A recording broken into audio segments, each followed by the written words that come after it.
নমস্কাৰ দ্বাদশ শ্ৰেণীৰ সকলো ছাত্ৰ ছাত্ৰীলৈকে মৰম আৰু শুভেচ্ছা জনাই আজিৰ ভিডিঅ' আৰম্ভ কৰিছোঁ। আশা কৰিছোঁ তোমালোকে পৰীক্ষাৰ বাবে পূৰ্ণ উদ্যমে প্ৰস্তুতি চলাইছা আৰু মই যিমান পাৰোঁ তোমালোকক সহায় কৰিবলৈ ময়ো চেষ্টা কৰিছোঁ। আজি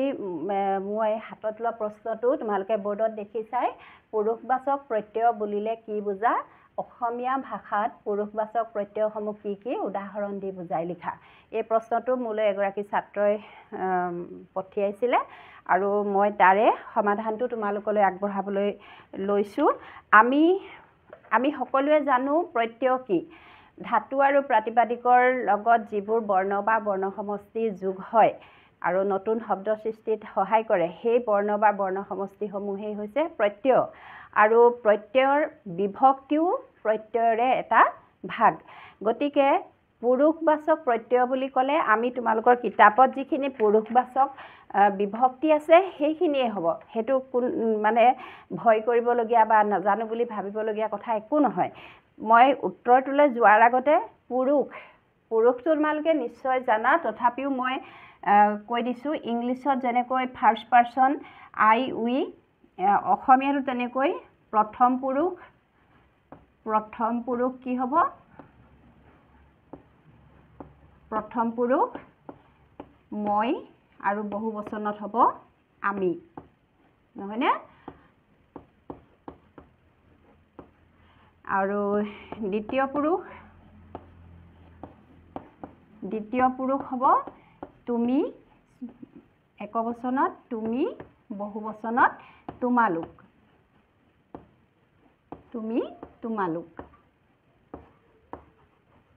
আৰু তৃতীয় পুৰুষত বাকী যিমানবোৰ থাকে, সি তাই ইত্যাদি, তৃতীয় পুৰুষত সি তাই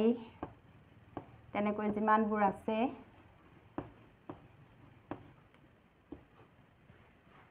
সিহঁত বহু বচনত, এইখিনি হ'ল তিনিটা পুৰুষৰ ভাগ, প্ৰথম পুৰুষ, দ্বিতীয় পুৰুষ আৰু তৃতীয় পুৰুষ। এতিয়া পুৰুষ অনুযায়ী আমি প্ৰত্যয়বোৰ কেনেকৈ যোগ কৰোঁ, কেনেকুৱা প্ৰত্যয়, কি কি প্ৰত্যয় যোগ কৰোঁ, সেইটোৱে হ'ব আমাৰ উত্তৰটো। এতিয়া মই উত্তৰটোলৈ আহিছোঁ। অসমীয়া ভাষাত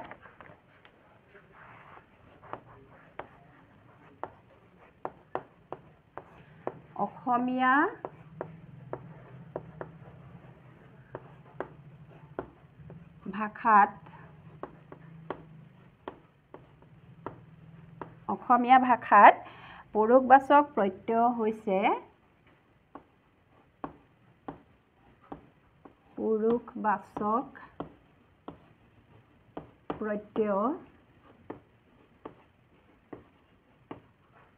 হৈছে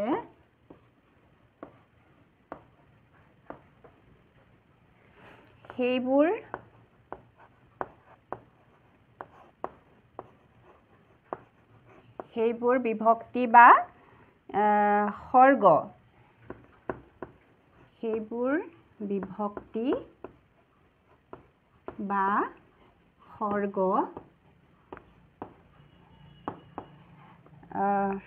যিবোৰে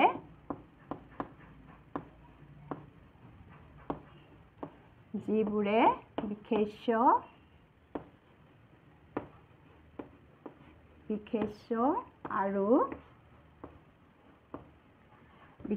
আৰু সৰ্বনাম পদৰ সৈতে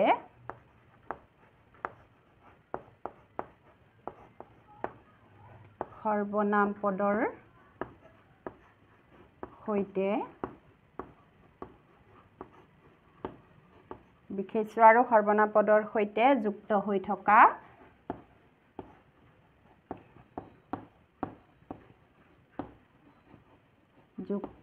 থকা ধাতুৰ পাছত যোগ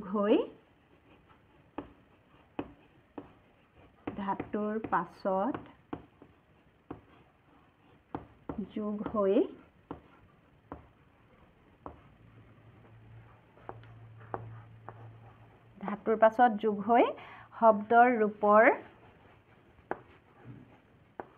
শব্দৰ ৰূপৰ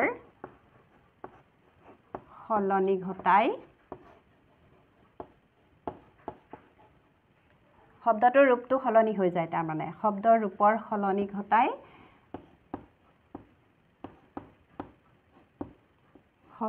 ঘটাই বা নতুন অৰ্থ বহন কৰে বা নতুন অৰ্থ বহন কৰে তাৰপিছত অসমীয়া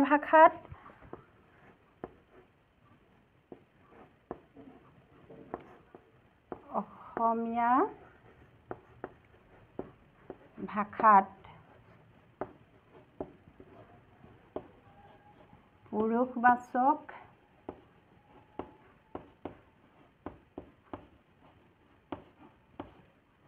প্ৰত্যয়সমূহ হৈছে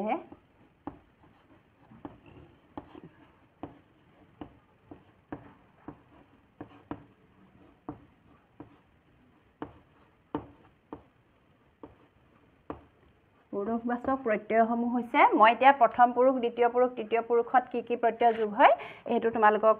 দেখুৱাই যাম প্ৰথম পুৰুষত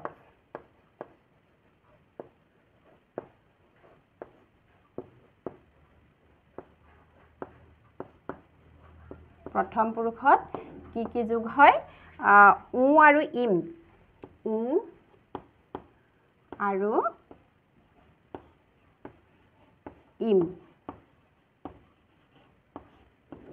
আৰু ইম এতিয়া যেনে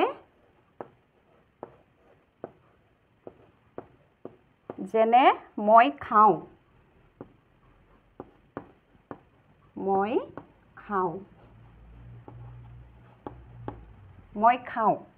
এইটো এটা বাক্য ইয়াত ধাতু কোনটো খাটো হ'ল ধাতু ক্ৰিয়াৰ মূল গতিকে খা ধাতুৰ লগত উ বিভক্তি বা উ প্ৰত্যয় যোগ হৈছে খা যোগ খাওঁ ইমটো লগাই মই দেখুৱাইছো আমি কামটো কৰিম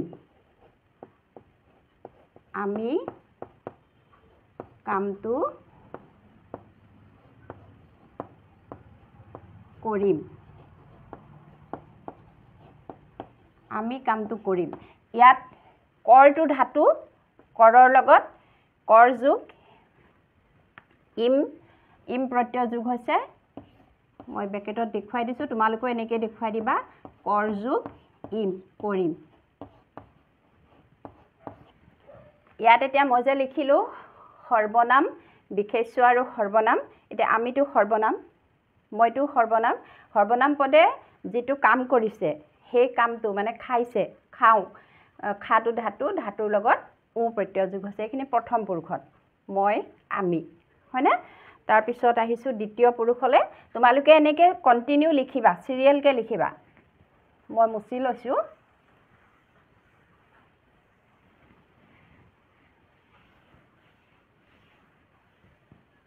দ্বিতীয় পুৰুষত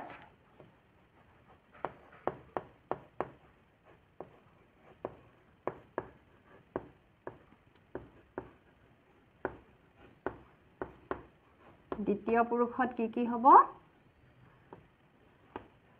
দ্বিতীয় পুৰুষত হ'ব অ আ আৰু ই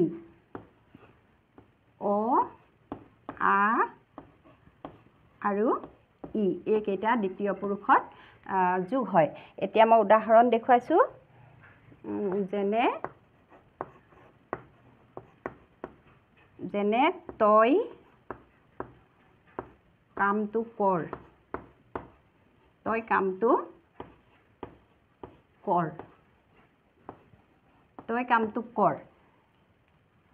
কৰটো হ'ল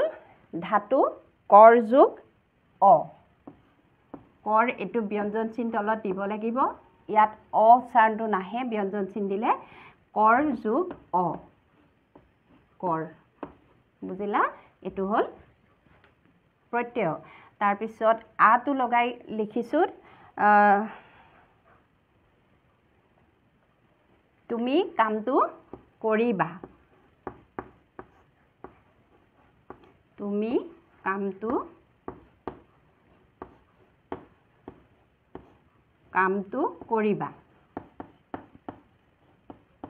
তুমি কামটো কৰিবা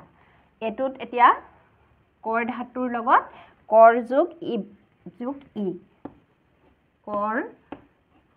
যোগ ই কৰিম যোগ আ কৰ যোগ ই যোগ আ কৰিবা আৰু কি থাকিলে ইটো লগাই দেখুৱাইছো তহতে কামটো কৰিবি তহতে কামটো কৰিবি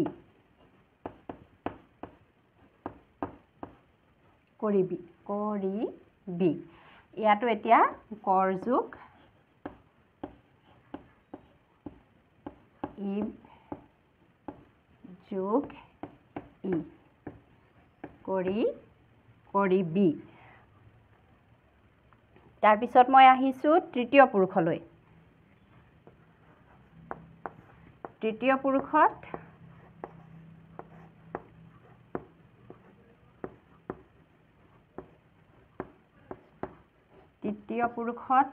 কি হ'ব তৃতীয় পুৰুষত হ'ব এ আৰু অন্ত্যস্ত ইয়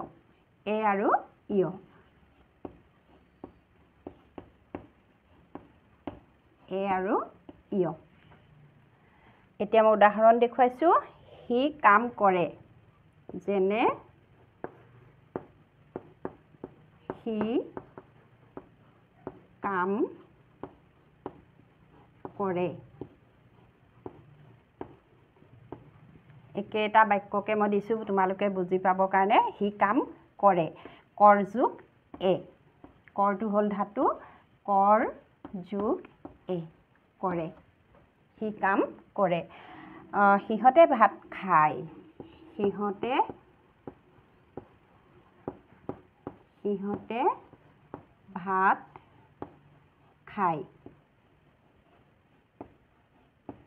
সিহঁতে ভাত খায় খাটো ধাতু আৰু কি হ'ব এতিয়া খা যোগ ইয় খায় এইকেইটা হ'ল তৃতীয় পুৰুষৰ পুৰুষবাচক প্ৰত্যয় তোমালোকে নিশ্চয় বুজি পাইছা আৰু তোমালোকৰ কিতাপখনত